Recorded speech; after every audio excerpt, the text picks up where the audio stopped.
पिता पुत्र के बीच में भी त्याग की आवश्यकता है। जहाँ जहाँ त्याग की कमी हो जाती है वहाँ वहाँ लड़ाइयाँ शुरू हो जाती हैं। एक हाथ ताली नहीं बजती है, दोनों हाथों से ताली बजती है। एक भाई त्याग करता है, दूसरा भाई लालच करता है तो बात नहीं बनेगी। देवरानी लालची है और जेठानी बहुत त्याग करती है तो बात बिगड़ जाएगी। पिताजी बहुत लोभी हैं और बेटा बहुत त्यागी है तो बात बिगड़ जाएगी। दोनों को त्याग करना पड़ेगा। दोनों के अंदर संयम नियम होना चाहिए और दोनों के अंदर गुरु शिष्य दोनों में उदारता होनी चाहिए।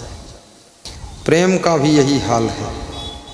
सासू अगर बहुओं से बहुत प्रेम करती है लेकिन बहुएं सासू का बिल्कुल ख्याल नहीं करती हैं तो एक दिन सासू की तरफ से भी प्रेम की धारा बंद हो जाएगी और सासू भी मन मोड़कर अकेली शांति से मुस्कराती रहेगी। जो तुम्हारा ख्याल करता है उसका तुम भी ख्याल करो, जो तुम्हारा ध्यान देता है उसका तुम भी ध्यान दो, जो तुम्हारे लिए सोचता है उसके लिए तुम भी सोचो, जो तुम्हारे लिए बहुत कुछ करता है तुम भी उसके लिए कुछ तो करो, और जो तुम्हारे लिए बहुत कुछ कर चुका है उसके लिए भी तुमने क्या किया है इसकी भी चिंता करो। बहुत कर्ज में तुम डूबे हुए हो, तुम कर्जदार हो, तुम ऋण से मुक्त नहीं हो पा रहे हो।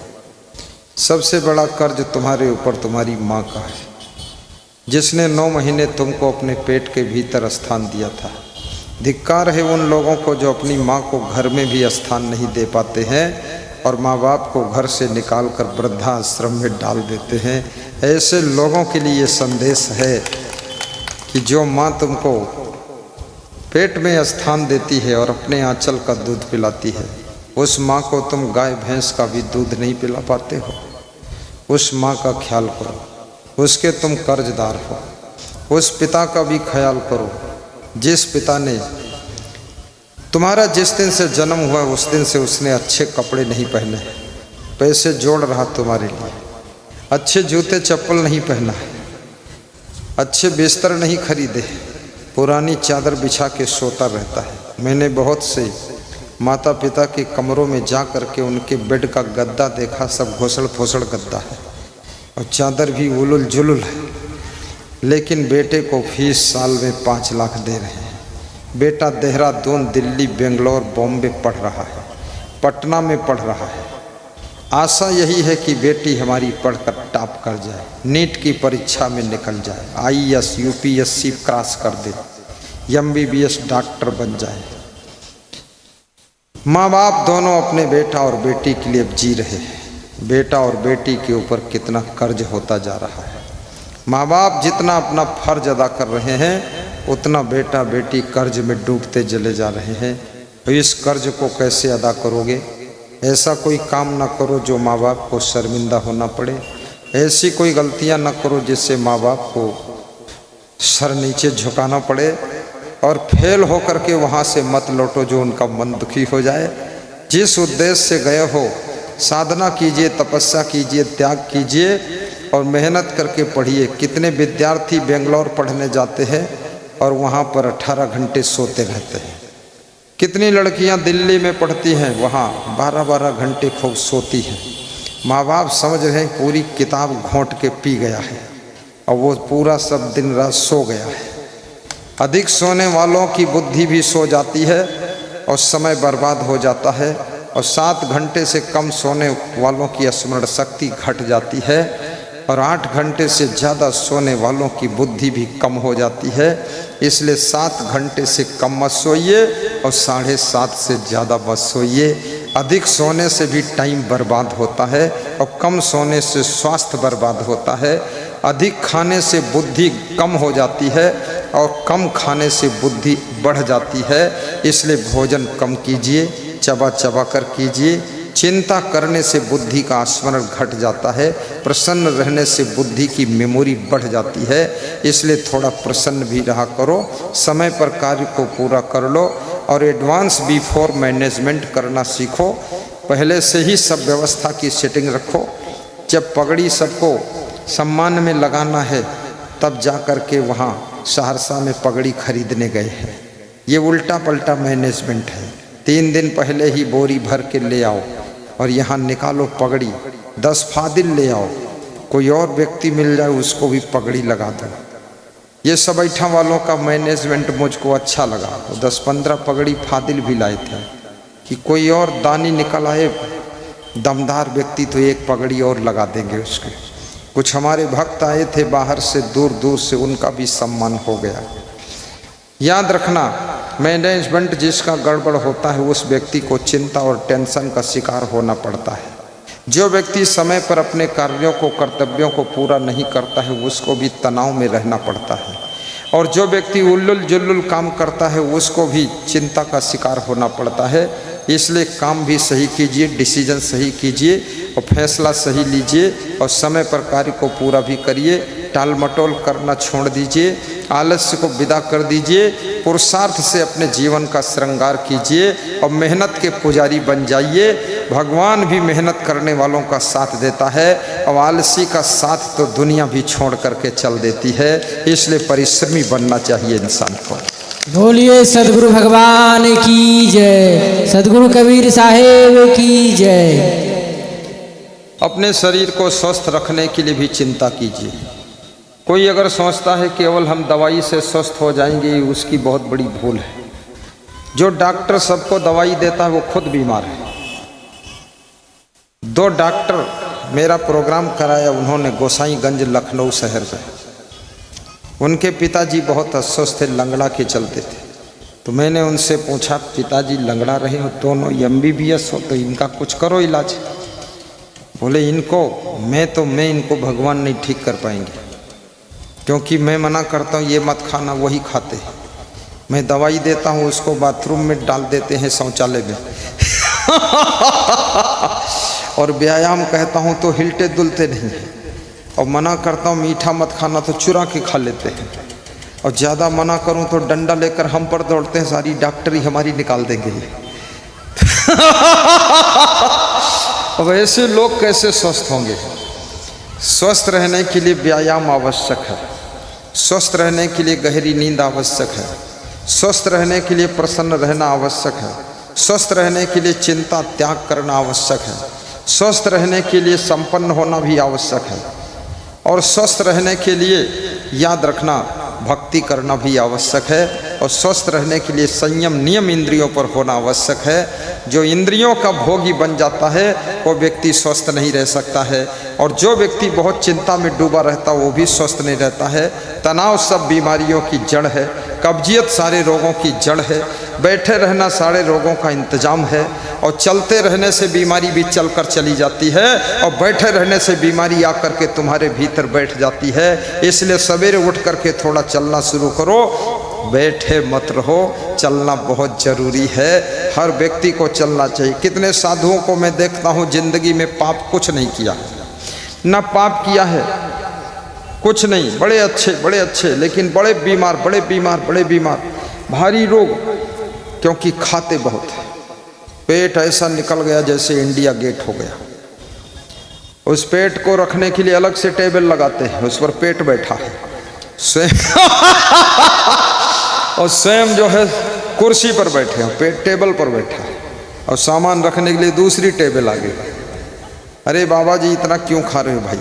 कितने नेताओं को मैं देखता हूँ इतना खाया है, अचकन पचकन लचकन, कि बूढ़े हाथी के जैसे ठेलम ठेल चल रहे हैं, और फिर भी खाने को आ जाए तो टूट पड़ते हैं। खाना रोज मिलेगा, जब से तुम्हारा जन्म हुआ है तब से कभी तुम भूखे नहीं रहे हो, इसकी गारंटी मैं लेता हूँ। अधिक खाने की आदत को छोड़ दीजिए, रोज खाइए लेकिन कम खाइए, चबा चबा कर खाइए, जल्दी जल्दी मत खाइए, और खाने के 1 घंटे के बाद में पानी खूब पीते रहिए।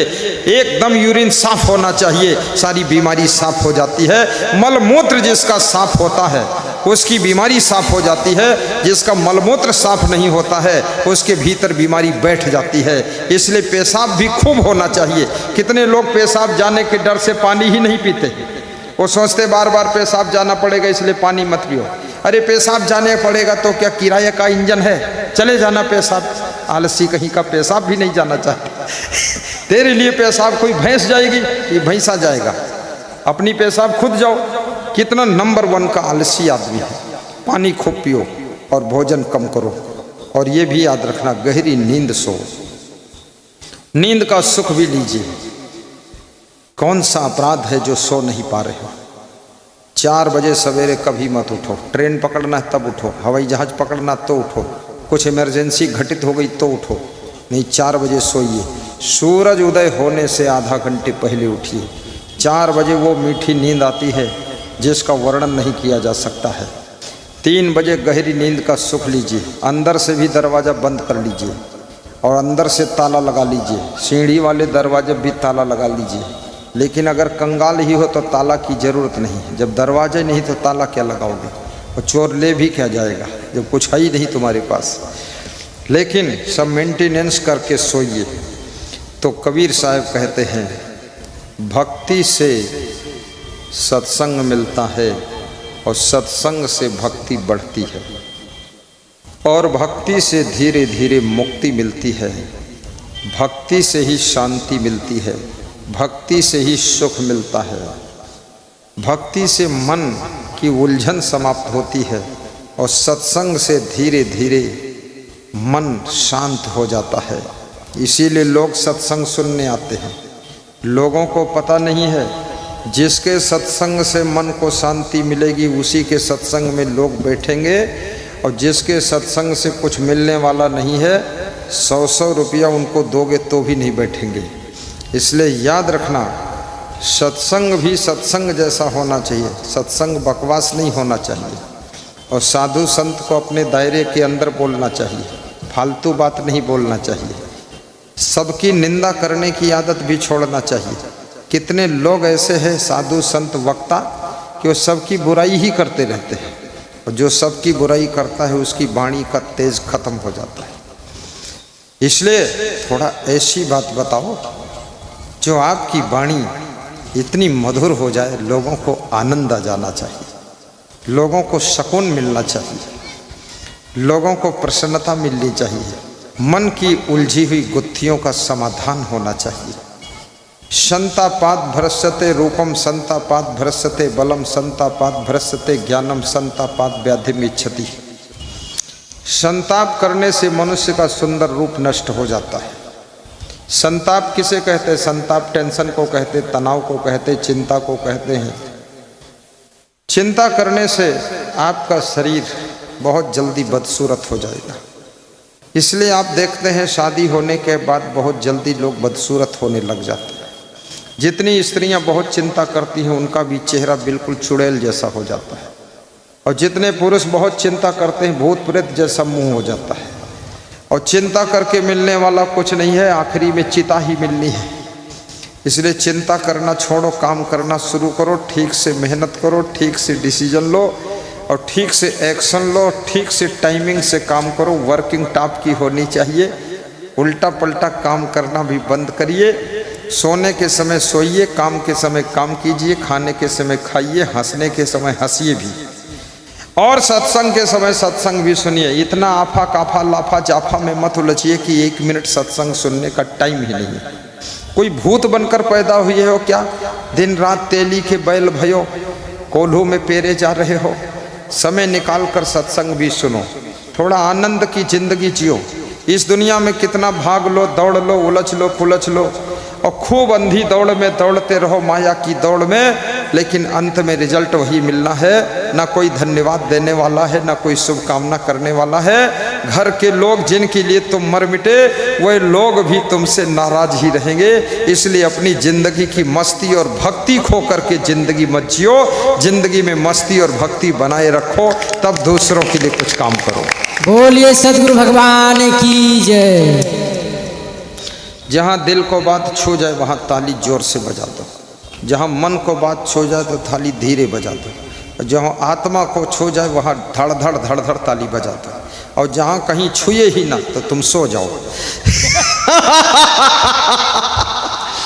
हाँ, फिर जब छू ही नहीं रही तो फिर क्या, सो जाना चाहिए।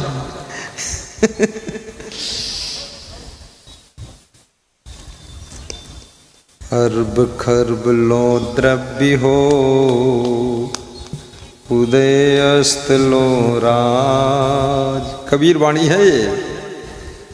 भक्ति महात्म ना तुले, ई सब कौने काज। भक्ति महात्म ना तुले, ई सब कौने काज।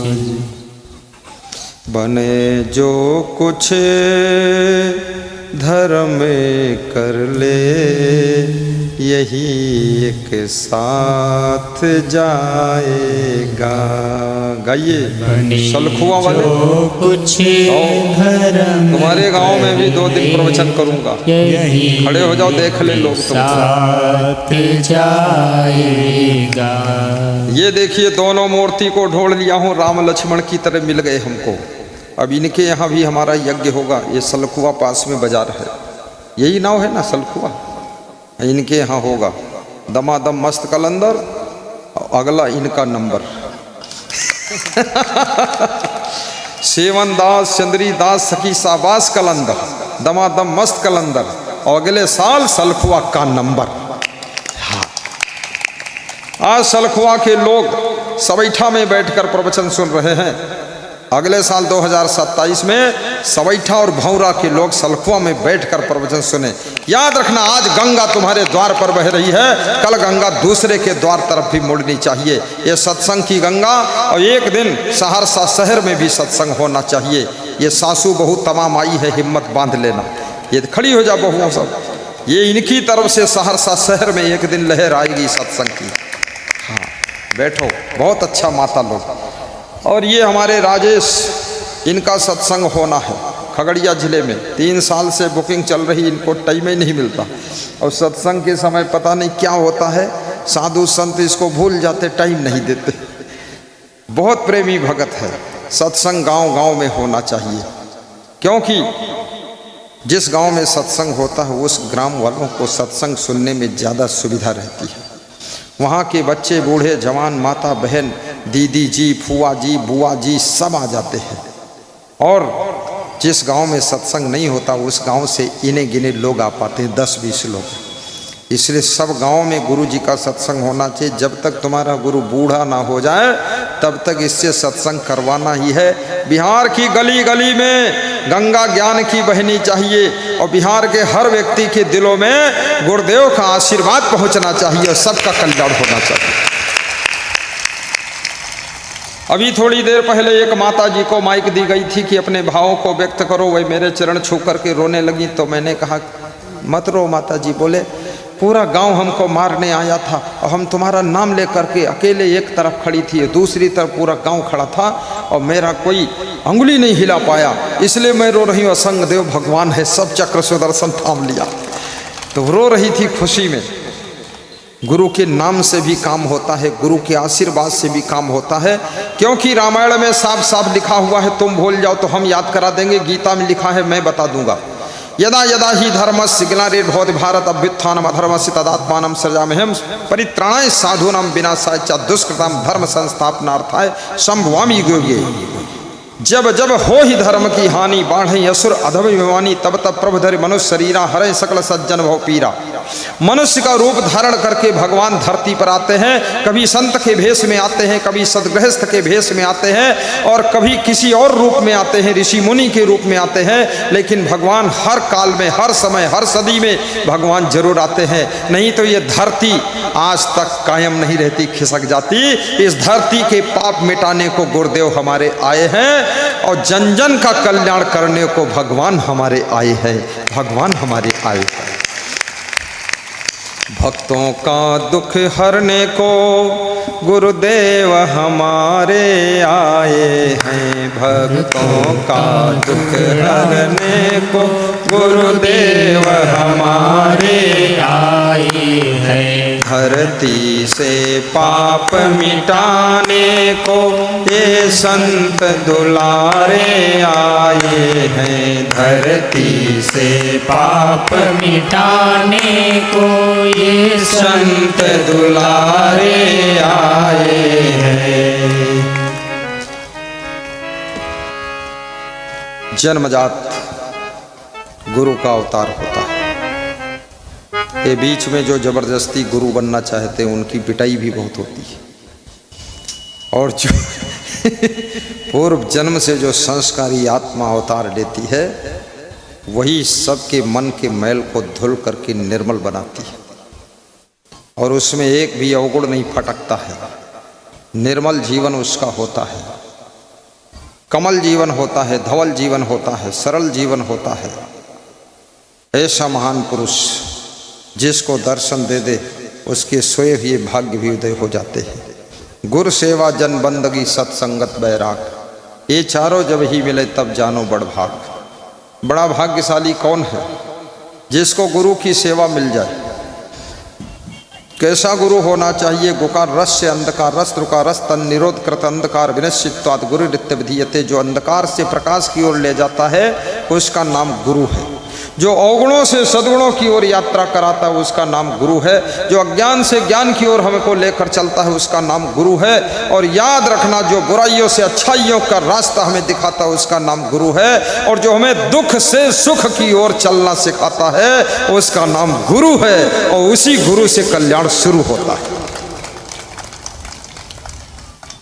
अब की बात मन को छू गई इसलिए ताली कम बजी है। जब दिल को छुएगी तो ताली जोर बजेगी और आत्मा को छू जाएगी तो पंडाल फट जाएगा। ताली बजाने से गुरुदेव का उत्साह बढ़ता है और ताली बजाने से तुमको सुस्ती नहीं रहती है और ताली बजाने से सिर दर्द खत्म होता है और ताली बजाने से हार्ट अटैक नहीं होता है। ताली बजाने से शुगर कंट्रोल हो जाती है। ताली बजाने से बीपी ठीक हो जाता है और ताली बजाने से डाइजेशन ज़्यादा होता है और ताली बजाने से पेट में गैस नहीं बनती है और ताली बजाने से रात में बेहोशी की नींद आती है। इसलिए ताली बजा लो, यहीं बजा लो, नहीं बाकी तो दुनिया में तुम खुद बजाए जाओगे। ताली बजाने की चिकित्सा की भी खोज हो चुकी है। ताली बजाने से कितने फायदे हैं। जब से तुम्हारा जन्म हुआ बचपन में तो ताली बजाया है, लेकिन जवान हो गए, बूढ़े हो गए, जर्जर हो गए, मरने के करीब पहुंच गए, ताली नहीं बजी है। ना ताली बंद है, ताली भी बंद है। अब केवल थाली बज रही, कटोरी बज रही, बस ताली बंद हो गई, हंसी भी बंद हो गई। ना जाने जिंदगी कहाँ फंसी है, हंसी भी बंद है। बचपन में तुम हंसते थे, 13 साल की उम्र में, 11 साल की उम्र में, 18 साल की उम्र में, तो माँ बाप पीछे से दौड़ाते थे कि मारूंगा पीटूंगा, जहाँ देखो वहाँ खीसे काटते हो, खी करते हो। आज की तारीख में माँ बाप भी समझाते हैं, बेटा क्यों उदास हो, क्यों निराश हो, क्यों चुपचाप हो, क्यों डिप्रेशन में हो, थोड़ा खुशी से रहा करो, हंस कर रहा करो। पहले जब हंसते थे तो कहते थे मारेंगे तुमको, इतना क्यों हंसते हो। अब हंसना बंद हो गया तो कहते क्यों नहीं हंसते हो। कमाल कर दिया। जिसकी हंसी खुशी बंद हो जाती है उसके शरीर में बीमारियां अंदर घुसना शुरू हो जाती है। इसलिए सवेरे उठते ही हंसा करो। उठो, मुंह बांध को धो, पहले हंसो। मैं तो यही काम करता हूँ। उठता हूँ तो 2-4 साधु हमसे पहले उठ जाते हैं और 2-4-10 सोए रहते हैं। तो मैं उठता हूँ, सबको बोलता हूँ कौन कौन उठ गया। अरे ये तो राम नारायण सो रहा है। ये कौन सो रहा है? अरे ये तो विष्णु भगवान है, ये तो क्षीर सागर में सो रहा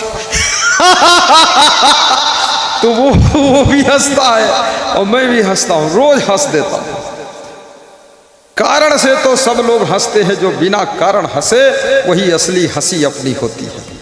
और इस दुनिया में हंसो चाहे ना हंसो, रोते रहो तो भी दुनिया तो ऐसी की ऐसी रहेगी और धीरे धीरे दुनिया तुम्हारी भी ऐसी की तैसी कर देगी। इसलिए हंस करके जियो, मुस्करा कर काम करो। दुकान पर बैठो तो भी ग्राहक है तो खुश रहो, कम ग्राहक तो भी खुश रहो और ज़्यादा ग्राहक तो भी हंस करके सबको जवाब दो, हंस करके सामान दो। कोई ग्राहक उल्टा पलटा बोल दे तो मुस्करा दो और कोई ग्राहक जरा ऐंठ कर बोल दे तो कह दो क्षमा करिएगा, मैं आपका छोटा भाई हूँ, तुम बड़े भाई हो, समझदार हो।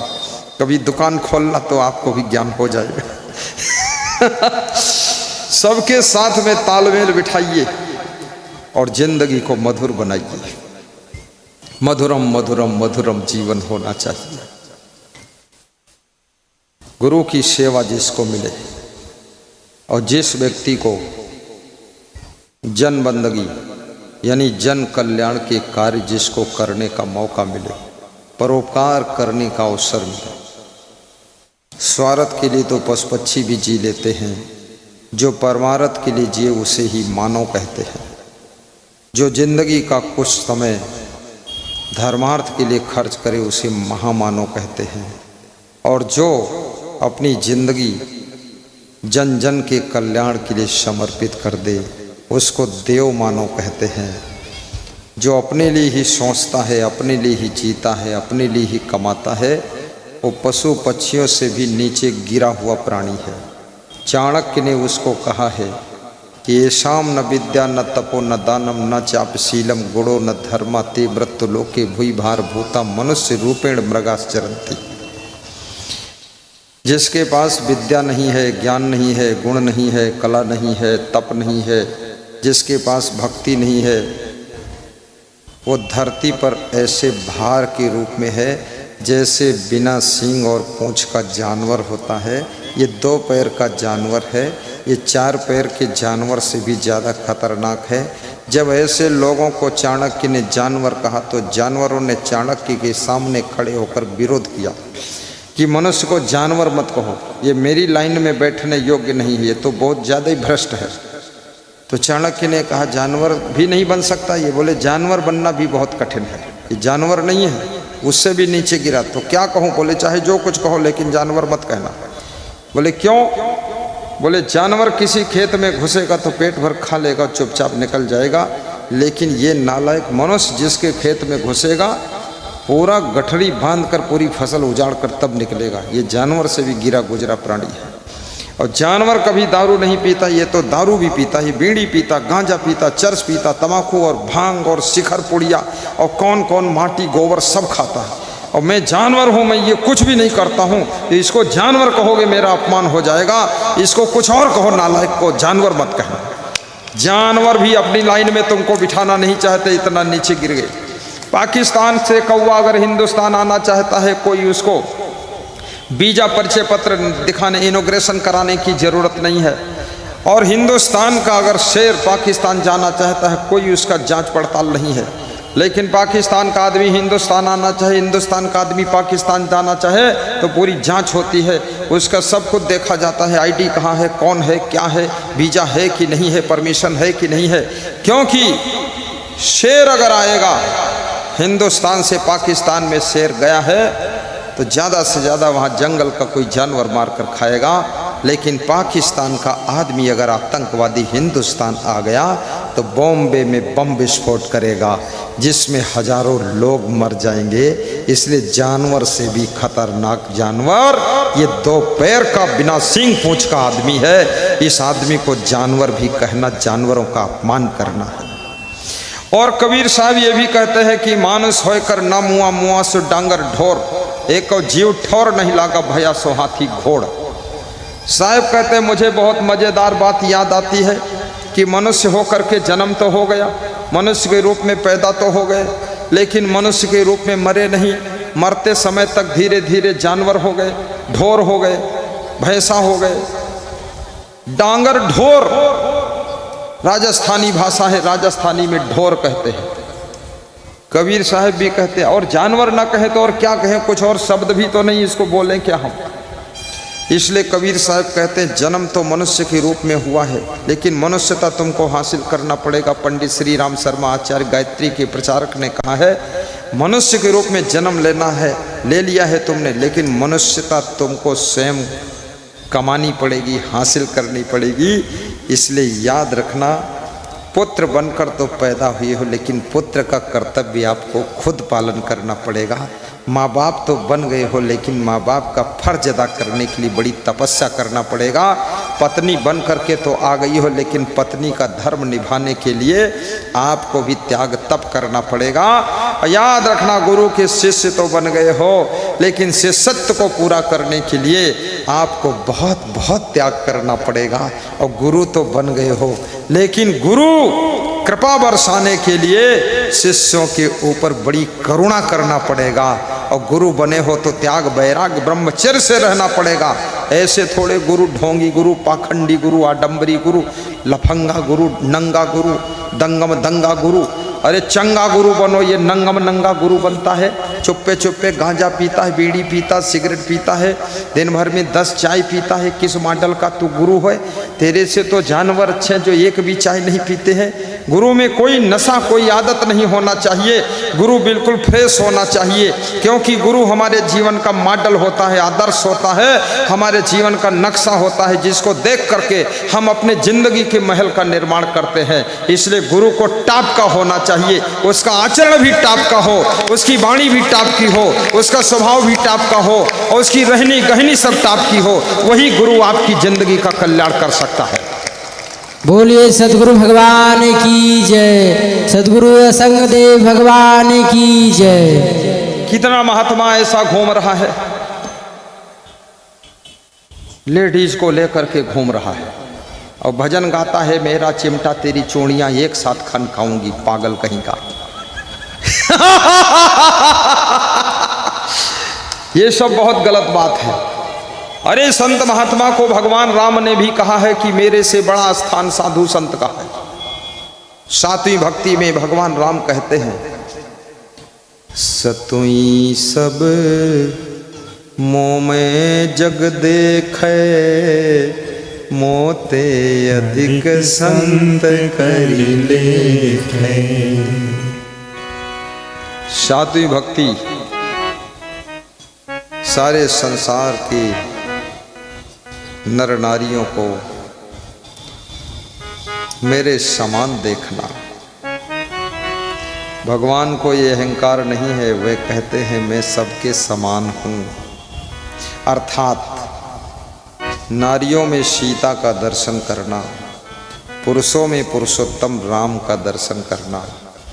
लेकिन यदि कहीं संत मिल जाए तो मोते अधिक संत कर लेखे, मुझसे भी अधिक, मुझसे बड़ा दर्शन संत के अंदर करना, क्योंकि संत तुम्हारे जन्म मरण के बंधन का, आवागमन का, दुखों का, मोह का अंत कर देता है, उसे संत कहते हैं।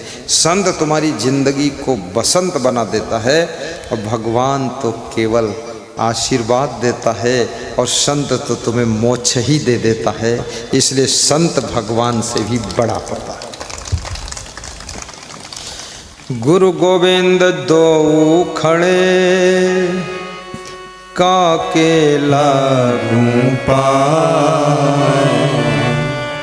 कबीर साहब का दोहा है।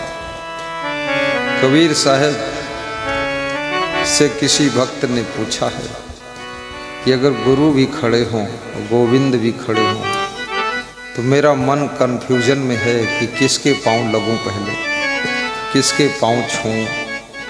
तो कबीर साहब ने बताया है, बलिहारी गुरु आपने गोविंद दियो बताई। गुरु कुछ नहीं बोला, गोविंद बोल पड़े। गोविंद ने कहा, गुरु के पांव पहले छू, मेरे पांव बाद को छूना, क्योंकि गुरु ने ही गोविंद का परिचय कराया।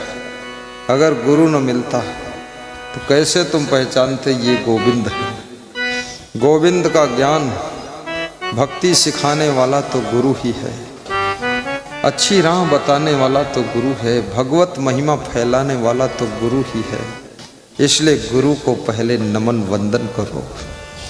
वंदनीय गुरुदेव तुमको, वंदनीय गुरुदेव, वंदनीय गुरुदेव तुमको, वंदनीय गुरुदेव। गुरु की वंदना है, वंदनीय गुरुदेव तुमको, वंदनीय गुरुदेव। बिहार प्रदेश में कई गांवों में भक्त लोग स्वागत में गीत गाते हैं। स्वागत है कई बार आपका, स्वागत है कई बार, स्वागत है कई बार आपका, स्वागत जय हो। कई बार। दूर देश से आप पधारे, दूर देश से आप पधारे, सही सही कष्ट अपार आपका, स्वागत है कई बार।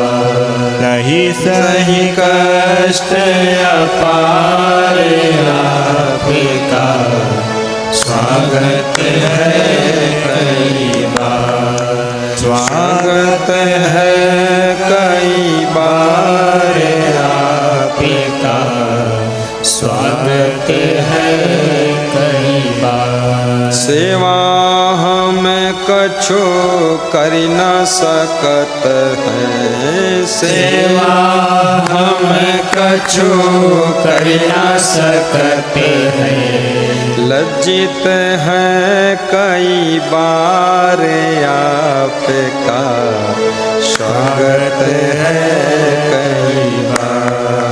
लज्जित है गुनगुनाइए, गाइए, सब लोग गाइए। आपका, स्वागत है कई बार। स्वागत है कई बार आपका, स्वागत है कई बार।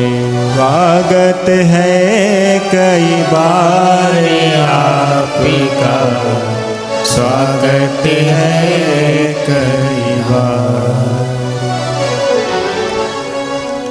हे गुरु भगवान, कई बार आपका हम स्वागत करते हैं, आपके अनुकूल हम सेवा नहीं कर पाए। महान भक्त श्री पन्नालाल ने मुझसे कहा कि आपकी सेवा जैसा हमको करना चाहिए वैसा हम रहने के लिए मकान नहीं दे पाए, अभी अधूरा है गुरुदेव। हमने कहा मकान में तो मेरा शरीर रहता है, हम तो तुम्हारे मन के महल में रहते हैं। मैं खुश हूँ पन्नालाल, चिंता ना करना, मुझे जैसा जरूरत थी वैसा सब मिला है। वो सवेठा की धरती हो, चाहे गोग सम हो, चाहे दरभंगा हो, चाहे चितरंजन यादव का गांव रिहासी हो, चाहे तिलवा की धरती हो, सभी जगह की सेवाओं से हम खुश रहते हैं। जब शिवरी की कुटिया में राम कुश की चटाई पर बैठकर बेर खाकर भी खुश हैं, बिहार की धरती पर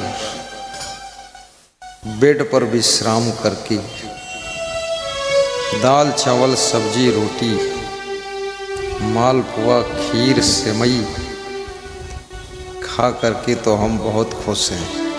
ये चीज़ें तो राम भगवान को भी नहीं मिली थी तो भी खुश रहते थे, वो चीज़ें हमको मिली हैं। राम भगवान भी सपना देते हैं कि तुम ज़्यादा भाग्यशाली हो, हमको तो बेर ही मिले थे, तुमको तो गुलाब जामुन मिल रहे थे।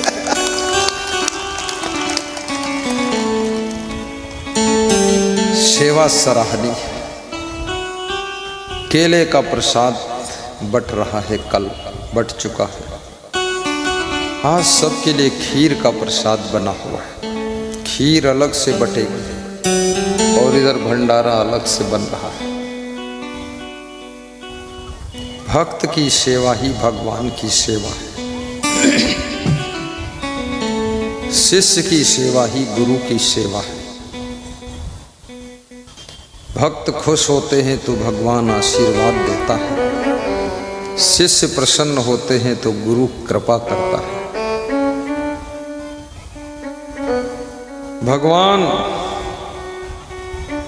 किसी का दिया हुआ कुछ खाता ही नहीं, ये तो हम भाव से उसके सामने रख देते हैं। रखने वालों को भी पता है थोड़ी देर के बाद वो लोग उठा भी लेते हैं, और उठाकर बांट कर खा भी लेते हैं। उनको मालूम है भगवान नहीं खाएगा, लेकिन जब वो प्रसाद भक्तों में वितरण होता है तब भगवान प्रसन्न हो जाता है। वो प्रसाद जब भक्तों को बांटा जाता है, शिष्यों को बांटा जाता है। आज हमारे पास में सहरसा के भक्त और खगड़िया के भक्त मालपुआ लाए, खीर लाए, तो मैंने उनके सामने ही सब शिष्यों को बांटा। जितने हमारे साधु थे इनको थोड़ा डबल डबल दे दिया, और जो भक्त थे उनको भी सिंगल सिंगल दे दिया। और मैं झूठ मूठ खाता था, लेता था और थोड़ा काट के, ताकि उनको लगे गुरु भी छक रहा है। और मैं छकता नहीं हूँ, मैं डरता हूँ, ज़्यादा छकने से खोपड़ी बचेगी, बुद्धि बचेगी।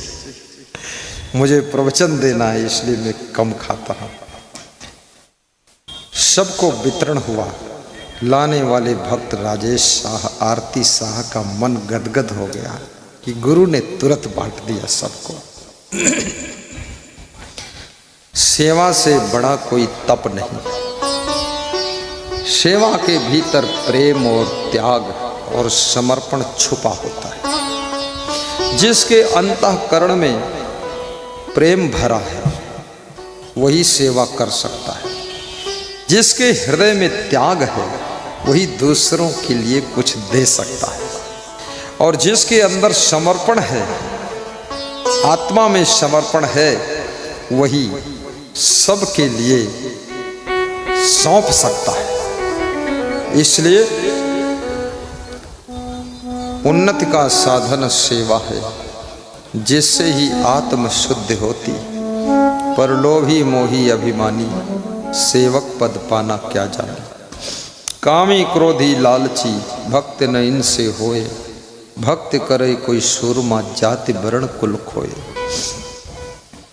कामी क्रोधी लालची व्यक्ति भक्ति नहीं कर पाता है।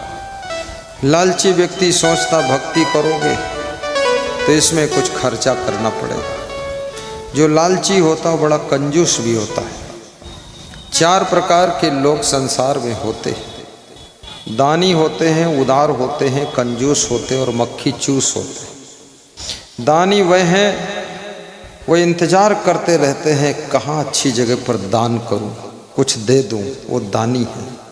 वो मंदिर के लिए ज़मीन दान दे देते हैं, आश्रम के लिए भी ज़मीन दे देते हैं, आश्रम में भवन बना देते हैं।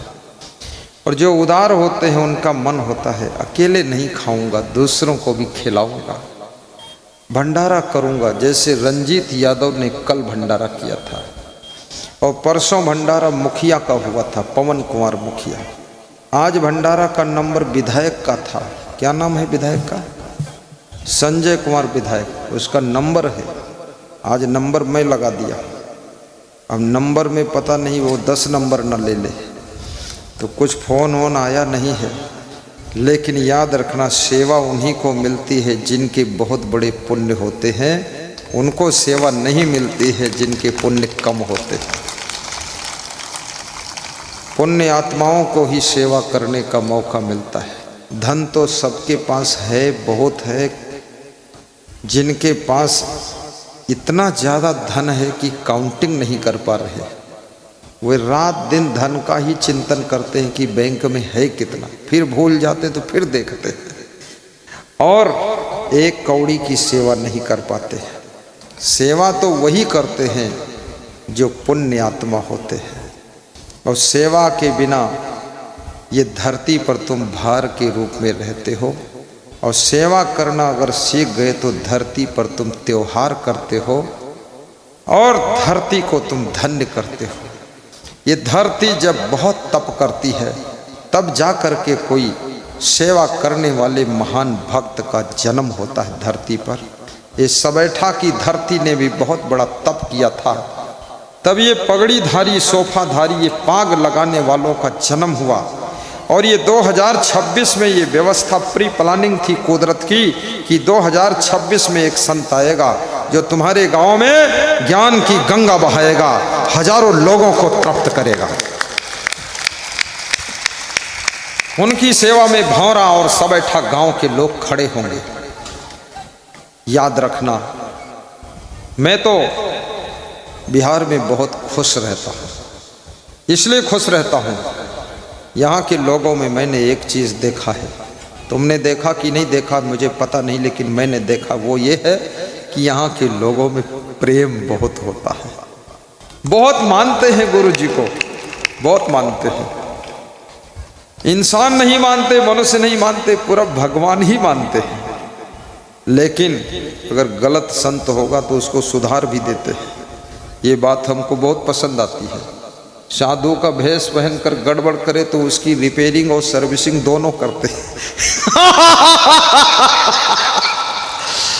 और साधु के भेष में जो परमात्मा की तरह आकर दर्शन देता है तो उसके लिए जिंदगी भी लोग दांव पर लगा देते हैं, उसके लिए रो लेते हैं।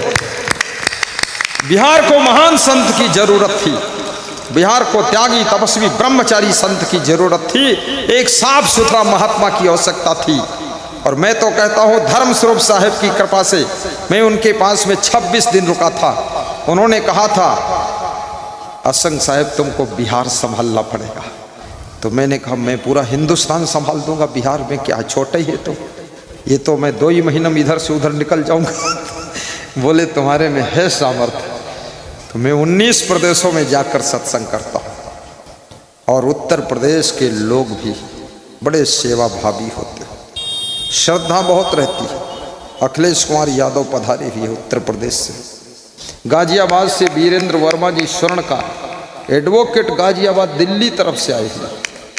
कह रहे थे अब तुम्हारे पास थोड़ा रहूँगा, तो हमने कहा रह लो, मैं रख लूँगा।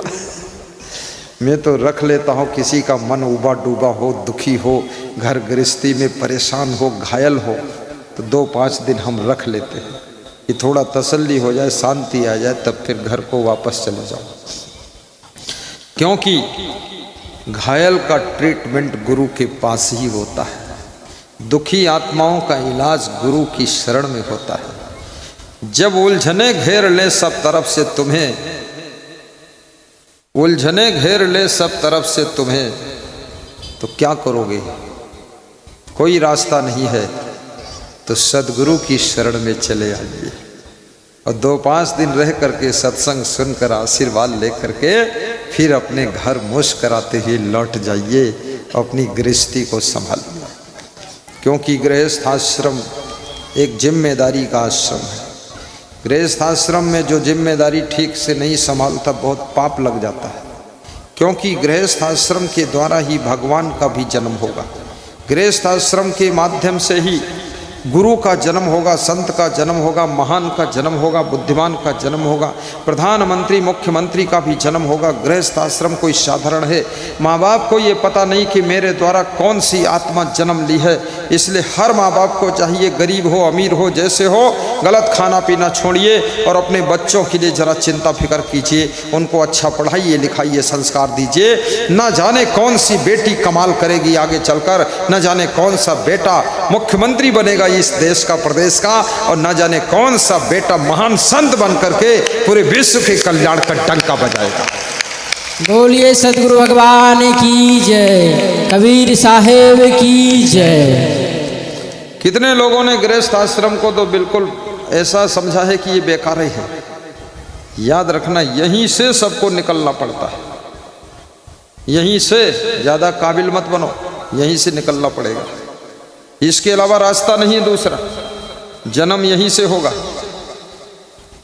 और चाहे जितना महान से महान आत्मा हो, लेकिन माँ के गर्भ में उसको रहना ही पड़ेगा। 9 महीने तक माँ के पेट में तेरा विश्राम होगा, और विश्राम तू करेगा और तेरा शरीर उसी में विकसित होगा और परफेक्ट 9 महीने में हो जाएगा। फिर तू जन्म लेगा और जन्म लेकर के रोएगा, धोएगा, मलमूत्र करेगा, तेरे माँ बाप तुझे संभालेंगे। उसके बाद अब तेरी पारी आ गई है, तुझे कैसे जीना है, कैसे करना है, कैसा स्वभाव बनाना, कैसा चरित्र बनाना है। ऐसा स्वभाव बनाइए तुमको देख देख करके माँ बाप को लगे कि पूरा कन्हैया का अवतार हमारे यहाँ पैदा हुआ है। माँ बाप देखें तो उनको मुस्कान आनी चाहिए, दुख नहीं होना चाहिए, अकड़ू पकड़ू धकड़ू लकड़ू नहीं बनना चाहिए। कितने बच्चे माँ बाप से भी अकड़ दिखाते हैं, बहुत तर्क वितर्क करते हैं, बड़े ज्ञानी बनते हैं, बड़े बुद्धिमान, बड़े इंटेलिजेंट। अरे मूर्ख, चुप रहे, माँ बाप के पैर छू क्षमा मांग, बकवास मत कर, मालूम है बड़ा काबिल है तू। उनसे तर्क वितर्क मत कर। मिट्टी जरूर मिट्टी है, लेकिन सोना मिट्टी से ही निकलता है, मिट्टी से ही सोना बनता, मिट्टी से डीजल निकलता, पेट्रोल निकलता, मोबिल ऑयल निकलता, प्लास्टिक निकलता, 400 चीजें मिट्टी से निकलती हैं। कैल्शियम, पोटेशियम, मैग्नीशियम सब मिट्टी से, यूरेनियम सब मिट्टी से। माँ बाप तो माँ बाप हैं, लेकिन उन्हीं के द्वारा महान से महान आत्माओं का जन्म होता निकल कर सब आती है। बोलिए सदगुरु भगवान की जय हो, सदज्ञान दाता गुरुदेव की जय, दुख भंजन सदगुरु असंग सरकार की जय। माँ बाप का भी कल्याण कीजिए। यदि आप संत बन गए हैं तो उनको भी भक्ति मार्ग में लगाइए। हमारे साथ में जितने संत हैं उनके जन्मभूमि पर मैं सत्संग करता हूँ। जब इच्छा होती उनकी, माँ बाप भक्ति से बिल्कुल दूर थे, उनको भी भक्ति आ गई। आपकी बहनें भी भक्ति में जुड़ना चाहिए। जब मैंने मेरी जन्मभूमि पर सत्संग किया तो मेरे पिताजी आए, मेरे पास हाथ जोड़कर खड़े रहे और थोड़ा रोने लगे। तो हमने कहा रोते क्यों हो? अरे बोले मेरा इज्जत बढ़ा दिया तुमने, सम्मान बढ़ा दिया, नाम पैदा कर दिया। हम ये सब कुछ नहीं कर पाते, हम तो खाली बातें कर पाते हैं। तो हमने कहा बातें भी करना चाहिए, तुम बातें करो हम सब कर देंगे। बोले सत्संग भी हमारे यहाँ अच्छा सुनाया। मेरी बहन ने कहा गुरुजी हमारे यहाँ सत्संग किया था तो इतना अच्छा नहीं सुनाया था, और ये माता पिता के यहाँ सत्संग हुआ तो बहुत दमदारी सुनाया। अरे मैंने कहा ये मेरी जन्मभूमि है, तेरे यहाँ अच्छा क्यों सुनाऊँ?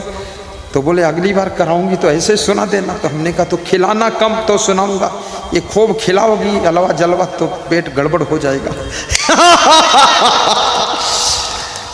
गुरु महाराज के जन्मभूमि पर भी कल्याण सबका होना चाहिए।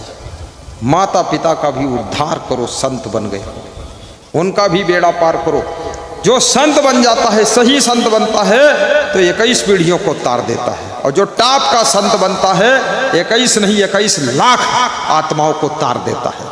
और बिहार में भी आकर तारता है, झारखंड में भी तारता है, छत्तीसगढ़ में भी तारता है, पूरी दुनिया में अपने ज्ञान के बल पर लोगों का कल्याण करता है। हमारे पास रोज 2-4 फोन आते हैं कि आपका प्रवचन मैं सुनता हूँ, मिला नहीं हूँ कभी। आज उन्नाव से फोन आया कि कभी मिला नहीं हूँ, नाम राजेंद्र सिंह है, राजपूत। तो हमने कहा मिले भी नहीं हो, मिलना भी नहीं। बोले मिलूंगा जरूर, उसी लिए फ़ोन किया हूँ। कहाँ मिलोगे? तो हमने कहा बिहार। बोले नज़दीक बताओ। मैंने कहा उन्नाव में ही आ रहा हूँ, मई महीने में, वहीं प्रवचन होगा मई जून में। बोले मैं ढूंढ कर दर्शन करूँगा। इतना मेरी जिंदगी सुधरी है, बदली है, सारे अवगुण दूर हो गए और हमारे घर में सुख शांति बरस रही है और हम धनवान भी हो गए। तुम्हारी वाणी से हमें सब कुछ मिला। याद रखना, गुरु का सत्संग बहुमुखी होना चाहिए, एक मुखी नहीं। केवल इतना मत बताइए कि माला फेरते रहो, माला नहीं, सब बात बता देना है, सब कुछ फेर देना है। मन भी फेर दो, दिल भी फेर दो, दिमाग भी फेर दो, और ज़िंदगी पूरी फेर जानी चाहिए और ज़िंदगी बदल जानी चाहिए। भक्तों को धनवान, महान, गुणवान, बुद्धिमान, विचारवान सब बना दीजिए। सब बनने के लिए सत्संग सुना दीजिए, सबका कल्याण हो जाए। तो भगवान श्री राम कह रहे हैं संत की महिमा मुझसे भी बड़ी है। सतुई सब मोह मैं जग देखे, मोते अधिक संत करि लेखे। सतुई सब मोह मैं जग देखे, मोते अधिक संत करि लेखे। अठुई यथा लाभ संतोषा, सपन हूँ नहीं देखहीं पर दोषा। अठुई यथा लाभ संतोषा, सपन हूँ नहीं देखहीं पर दोषा। आठवीं भक्ति, यथा लाभ में संतोष रखो। जो है उसका आनंद लो, जो जरूरत है उसको पाने के लिए प्रयास करो। जो मिल गया है वो खो ना जाए, संभाल कर रखो। और जो मिलने वाला नहीं है उसके पीछे दौड़ना बंद कर दो। और जो मिलकर भी खो गया है उसको भूल जाइए, और जो मिल रहा है उसको संभालते जाइए। और जो तुम्हारे पास में है उसमें संतोष कीजिए। और कुछ प्राप्त करना है तो पुरुषार्थ कीजिए। हिम्मत न हारिए बिसारिए न राम, गुरु की कृपा है सफल होंगे काम। सब कुछ बनने वाला है। मन को छोटा मत कीजिए, मेहनत कीजिए, अच्छी पढ़ाई कीजिए। पुलिस मिलिट्री में जाना है तो व्यायाम कीजिए, दौड़ना सीखिए, ऊंची कूद, लंबी कूद, बिम लगाना, शरीर को एकदम शेर की तरह छलांग वाला तैयार कीजिए। मन लगाकर पढ़ाई भी कीजिए, तभी उसमें सिलेक्शन हो पाएगा। संत बनो, त्याग तप ठीक रखो। भक्त बनो, अपनी भक्ति श्रद्धा को मजबूत रखो। दुनिया में बहुत सी लहरें आएंगी, हवाएं आएंगी, तुम्हारी भक्ति श्रद्धा भी उड़ सकती, उसको संभाल कर रखो। श्रद्धा लभते ज्ञानम तत्परा संयतेन्द्रिय ज्ञानम लब्ध्वा पराम शांतिम अचिरेण अदगच्छति। यद्रच्छा लाभ संतुष्टो द्वंद्वातीतो विमत्सरा समा सिद्धाओ सिद्धोपि चक्रत्वापि न निबद्धते संतोषा मृतृप्ता नाम तत्सुखम शांत चेत साम नच तद्धन लुब्धा नाम इतस्य एतस्य धावताम शांत तुल्यम तपो नास्ति न संतोषात् परम सुखम न तृष्णाया पुरो व्याधि नच धर्मो दया समा गोधन गजधन बाजधन और रतन धन खान जब आवे संतोष धन सब धन धूरि समान। इसलिए संतोष संतोष संतोष सुख है रहो तो हृदय जुड़ाए। कबीर साहब कहते हैं सब धन से बड़ा धन संतोष धन है। इसलिए महिलाओं को भी बहुत संतोष रखना चाहिए। जिसके पास संतोष नहीं रहेगा वो बेचैन ज़्यादा रहेगा। जिसको संतोष नहीं उसको नींद भी नहीं आएगी। और जिसको संतोष है वो तृप्त है, जो तृप्त है वो भरा है, जो भरा है वो आनंदित है, आनंदित है वो सो जाएगा। इसलिए संतोष करना भी सीखो। और संतोष का उल्टा अर्थ मत लगाओ। संतोष का अर्थ ये नहीं काम ना करना, आलसी बनकर पड़े रहना, बैठे रहना, ये संतोष नहीं है। ये तो कोढ़िया होना है। 36 गढ़िया सबले बढ़िया, घर घर कोढ़िया। कोढ़ी मत बन, मेहनत कर और जो फल मिले उसमें संतोष रखो। कर्म करना तो संत को भी चाहिए। अनाश्रिता कर्म फलम कार्यम कर्म करोति यः सः सन्यासी नाचा निर्गनी नच अक्रिया। योगी और सन्यासी को भी कर्म करना चाहिए। कबीर साहब भी कहते हैं निष्कर्मी की निंदा कीजिए, कर्म करे वाही चित दीजिए। जो कर्म करने वाला साधु संत है उससे प्रेम करिए। जो आलसी है, मक्कार है, कामचोर है, निकम्मा है, वो साधु संत से दिल मत जोड़ो, नहीं तुम भी आलसी हो जाओगे। बस बैठे बैठे खाली ढेर हो जाओगे। कर्म करना सबको चाहिए। कर्म प्रधान विश्व रचि राखा, जो जस करे तो सस फल चाखा। कर्म ही नहीं कर रहे तो फल क्या चखोगे? पहले कर्म तो करो। कबीर कमाई आपनी कभी न निष्फल जाए, बोया पेड़ बबूल का आम कहाँ से खाए। कबीर कहते हैं अपनी कमाई ही भाग्य के रूप में मिलती है। इसलिए कर्म करने में कसर मत रखो। तो कर्म तो करना ही पड़ेगा। कर्म की कुंजी से ही भाग्य का ताला खुलता है। कर्म की कुदाल से ही भाग्य की खेती होती है। भाग्य की खेती आकाश में नहीं होती है, भाग्य की खेती कर्म की कुदाल से इसी धरती पर होती है। इसलिए कर्म की कुदाल चलाइए तो भाग्य की फसल जरूर खड़ी हो जाएगी, लहलहाएगी। कर्मणे सुमाधिका रास्ते माँ फलेश कदाचन, स्वयं कर्म करोत्यात्मा स्वयं तत्फल मंसदे स्वयं तस्मात् विमुच्यते, स्वयं भ्रमंत संसारे स्वयं तस्मात् विमुच्यते। जीव कर्म आप करे फल हु भोगत आप भ्रमत संसार में मुक्ति लहत है आप। भगवान भी कर्म करते थे, गौएं चराते थे कृष्ण भगवान। उनसे किसी ने पूछा आप भगवान होकर गौएं चराते हो, शर्म नहीं लगती? अरे बोले भगवान होकर, इंसान होकर, स्त्री होकर, पुरुष होकर, बच्चा होकर दूध पीते तब शर्म नहीं लगती, घी खाते शर्म नहीं लगती, मक्खन और दही खूब खाते शर्म नहीं लगती, तो गौएं चराने में शर्म क्या? किसी आदमी को रसगुल्ला खाने में शर्म नहीं, रसगुल्ला बनाने में शर्म लग रही, रसगुल्ला रखने में शर्म लग रही। भोजन खाने में शर्म नहीं है लेकिन भोजन पकाने में शर्म लग रही। कितना उल्टा काम कर रहे हो। सत्कर्म करने में शर्म नहीं होनी चाहिए, दुष्कर्म में शर्म होनी चाहिए। याद रखना, शुभ कर्म के लिए शर्म को त्याग कर देना चाहिए, अशुभ कर्म के लिए पूरी शर्म रखना चाहिए, कभी अशुभ कर्म करना ही नहीं चाहिए। शुभ कर्म करो। मंदिर बनाने के लिए दान मांगना है, कभी शर्माने की जरूरत नहीं है। 100 लोगों से दान मांगोगे, 98 लोग देंगे, 2 निखट्टू नहीं देंगे, मत दें, लेकिन 98 तो देंगे। भंडारा करने के लिए, सत्संग के लिए सहयोग मांगना चाहिए। 50 लोग सहयोग देंगे, 2-4 नहीं देंगे, मत दें, लेकिन 50 लोगों के सहयोग से भंडारा भी होगा, सत्संग भी होगा, मंदिर भी बनेगा। और 50 लोगों के सहयोग से, 1000 लोगों के सहयोग से एक दिन अयोध्या में आश्रम भी बनेगा, धर्मशाला बनेगा, जिसमें हजारों भक्त रात्रि विश्राम करेंगे। इसमें शर्माना क्या है? बीड़ी पीने में कोई शर्माता नहीं, दारू पीने में शर्माता नहीं। जिसमें शर्माना चाहिए उसमें शर्म नहीं, बेशर्म बने बैठे हैं। और जिसमें शर्म नहीं रखना चाहिए, बड़ी शर्म लग रही। काहे की शर्म? मैं तो कभी कभी टमाटर भी मांग लेता हूँ। मैं झारखंड से हो करके छत्तीसगढ़ जा रहा था, तो रास्ते में बहुत दूर तक मार्केट नहीं मिली 10 साल पहले, तो एक स्कूल में रुका, वहाँ नल मिला। तो हमारे पास में केवल पूड़ी थी और नमक था, टमाटर नहीं थे। टमाटर दुकान नहीं मिली, सुबह सुबह का समय था, 4 बजे चल दिए थे। तो एक बहुत दूर आदमी खड़ा था, उसको बुलाया ऐसे हाथ करके, आ साहब इधर आ जाओ। तो चपरासी था स्कूल का। हमने कहा ये तुम्हारा घर है? बोले हाँ। तो हमने कहा तुम्हारे घर के पीछे टमाटर लगा है? बोले आप कैसे जानेंगे, लगा तो है। तो हमने कहा 10-20 टमाटर तोड़ कर दे दो, हम तुमको पूड़ी दे देंगे। उसको 4 पूड़ी दे दिया और टमाटर तोड़ कर ले आया और काट करके नमक मिलाकर सब साधुओं को खिला दिया। मांगने से अहंकार खत्म होता है।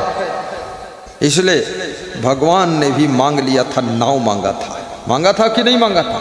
नाव मांगा था राम भगवान ने केवट से, और केवट ने इनकार भी कर दिया था, तो राम मुस्कुरा दिए थे। इनकार करने वाला भी देगा, अगर तुम प्रेम करोगे और मुस्कुरा दोगे तो भी लास्ट में देगा। केवट नाव मना कर देता, नहीं लाऊंगा, राम मुस्कुरा देते हैं। केवट नाव लाता है, चरण पखारता है, भगवान को दंडवत भी करता है, पार भी उतारता है, सब करता है। मांगी नाव न केवट आना, कहे तुम्हारे मरम मैं जाना।